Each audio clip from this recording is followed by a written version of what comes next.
Hi guys, we're on to chapter 8 of Bound for Oregon, and last chapter, Lovina and Sarah Jane had a little run-in with some Indians. Scared the wits out of them, didn't it? Okay, chapter 8. Be not like dumb driven cattle, I proclaimed, my arms stretched out, one finger pointed upward, the way I'd seen our young minister do his sermons back home in Arkansas. Be a hero in the strife. Mary Ellen! I turned, startled, to find Lavina frowning at me. I don't think it's very nice to talk about our poor cattle that way, she admonished me.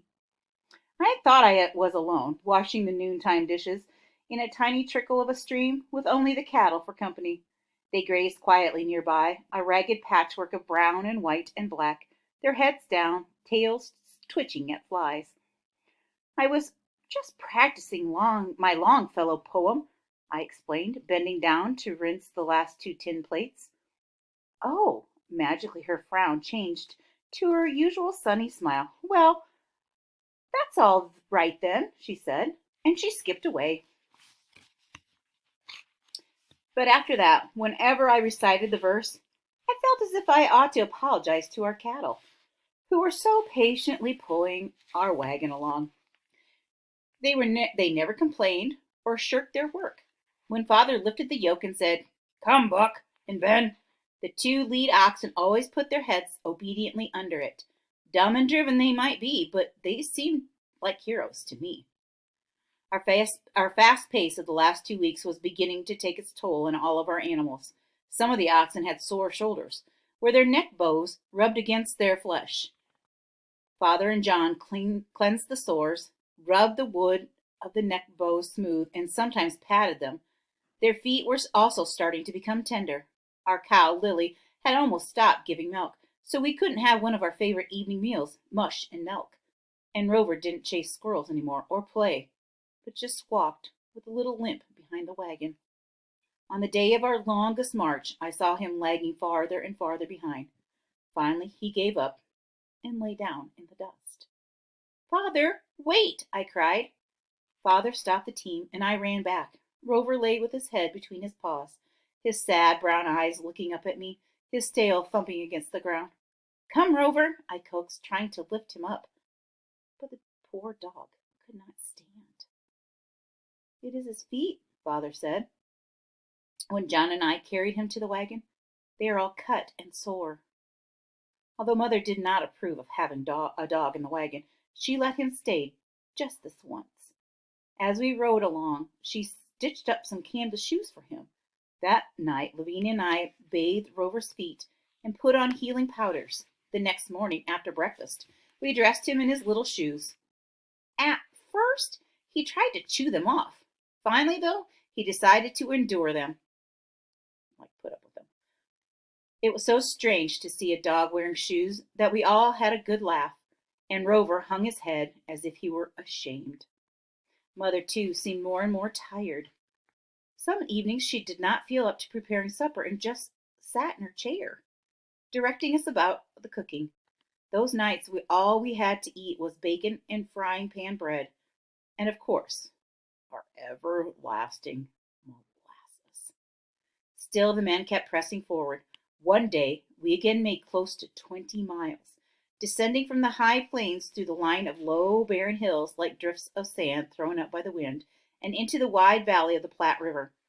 In front of us lay the river, a mile across, it seemed to me, swift and swollen and muddy yellow in color. Its fast-flowing water was dotted with islands. On them grew green bushes and trees, but no trees at all, not even a slip of a willow or cottonwood, could be seen in the low river banks. The land was so flat, the sky so high, and the river so wide that all I could do was stand and stare. Never, I thought, had I seen a world so large. Looking at it in the gray dusk, the Platte seemed impossible to cross. But the next morning, when Father measured the water with a pole, we were amazed to find that it was only about 3 feet deep. So the wagon beds were raised several inches with the blocks to make sure no water would run in, and ropes were attached to the front so the men riding ahead on horseback could help out if necessary. Mr. Ted rose and went first, looking for the best route to cross, as we had heard about the dangers of quicksand. Then whips snapped and the cattle bawled. "Up there, Buck and Ben!" shouted Father. Reluctantly, the team stared into the river. It was a long and slow crossing, as the water crept higher and higher up the wagon bed. I remembered the crossing of the Kaw. I began to feel dizzy and closed my eyes, but our wagon made it to the other side without even a sack of flour or any of the bedding getting wet. The others did almost as well. The only loss in the crossing was David Grant's hat, which flew off and quickly sank in the muddy water. Now, normally wouldn't think too much about it, but it's a hat. But in those days, that hat was a lot of protection from the elements, so he could get a lot of heat coming down on his head. He could get sunburn, and it kept the rain out of his head. So hats are actually kind of important in that time. So you have to consider it's not just a hat, it's protection too. So you have to make sure that in our day, a hat doesn't seem that big of a deal, but back then it was a big deal to lose your hat. At a place called Grand Island, our trail joined with another one. Here the road had been so deeply cut by passing wagons that sometimes the sand came all the way up to the wheel hubs. Suddenly we were once again in daily contact with the other wagon trains. This trail, we were told, came from Council Bluffs, Iowa. One day, a friendly family gave us a newspaper. It was rare that Father would take time to rest before dinner, but that afternoon he sat down, his back leaning against the wagon tongue, and eagerly devoured every page of that folded and torn month-old newspaper. Now, out on the trails, they probably didn't get a whole lot of news, so this old newspaper was probably something that he really treasured. Okay, ready? "It seems that the Southern problem was waxing warm," he told Mother at supper. "The talk everywhere is of slavery, and Abraham Lincoln is attracting attention with his speeches. Mr. Lincoln, a young lawyer, had married Father's first cousin in Illinois." The next day I overheard Father discussing the subject with other men.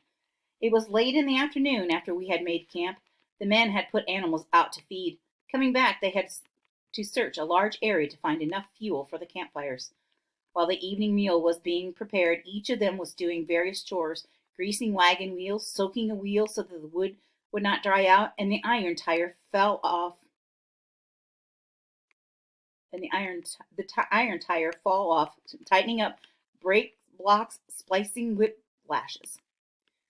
"You know," said Sarah Jane's father, "we are doing niggers."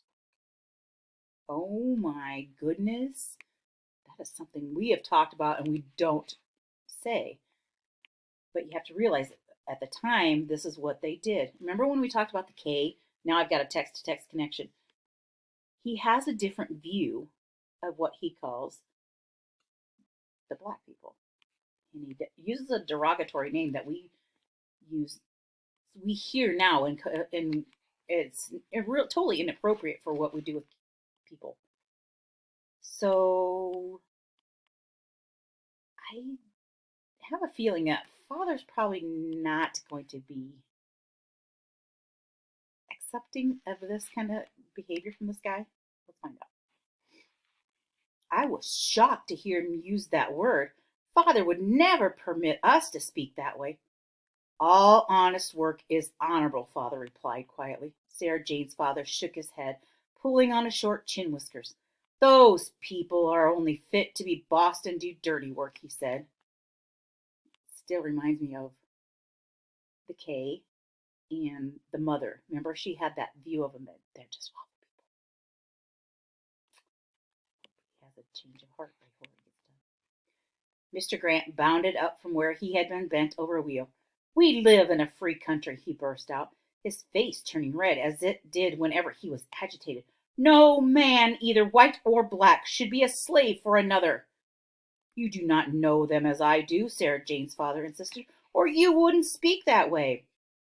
Just at that moment, Mother called me to fetch water from the river. Sarah Jane and I walked along side by side, swinging our buckets. "You know," she said after a moment, "my father has had slaves, and he knows what he is talking about." "But my father reads his Bible, and he knows what is right," I answered. We were both silent as we dipped our pails into the river. "Anyway," Sarah Jane added as we started back. You can't trust one of them. You can't trust some white people, I retorted. I think the Negroes should be freed. Bright spots of pink burned on her cheeks. Never, she cried. We walked the rest of the way back to camp in silence. But in the days that followed, there was little time for political discussions. A much more pressing problem was on the minds of the men. It was the condition of our animals. Father was worried about how thin the cattle and horses were becoming. He thought we should slow down to give them more time to graze and rest. Mr. Grant agreed with him, but the other men did not. Mr. Tedros dismissed the idea with an impatient wave of his hand. At that rate, we'll never get through to Oregon, he said. Other trains are passing us every day now. They will be the ones who get the best land, and we will have to take what is left. My animals are sound. They will not wear out. We are already 2 weeks behind schedule, added Sarah Jane's father. We cannot afford to lose any more time. I could hear their raised voices talking long after I went to bed. At breakfast the next morning, Father's face was somber. It looks as if we are going to have to go our separate ways, he told us. That noon, when we stopped to have our lunch and let the cattle graze for an hour, Sarah Jane's family and the Tedroses went on without us. It was sad to have to say goodbye to Sarah Jane. I thought about all the miles we had walked together and the good times we had, telling stories, laughing at the antics of the prairie dogs, picking flowers, herding the cattle together on horseback, and that bad time with the Indians. Would we ever meet again, I wondered? Goodbye, I called, waving my arms as her wagon slowly rolled away. Good luck. Good luck to you, she shouted back. We kept waving to each other as the wagons with Sarah Jane's yellow sunbonnet beside it grew smaller and smaller in the distance. Finally, it disappeared in the sunny, shimmering sun. That afternoon, I walked by myself along the warm, sandy road. Dust filled my throat. The sand reflected the heat of the sun back into my face, making perspiration trickle down my cheeks. Looking around, I could see nothing to break the monotony, not a stick or a stone or a bird or a flower. I began to wonder about Father. Were he and Mr. Grant being sensible, or was it possible that they were just too careful? If others could travel fast, why couldn't we? As Father was stacking the wood for the campfire that evening, I asked him about it.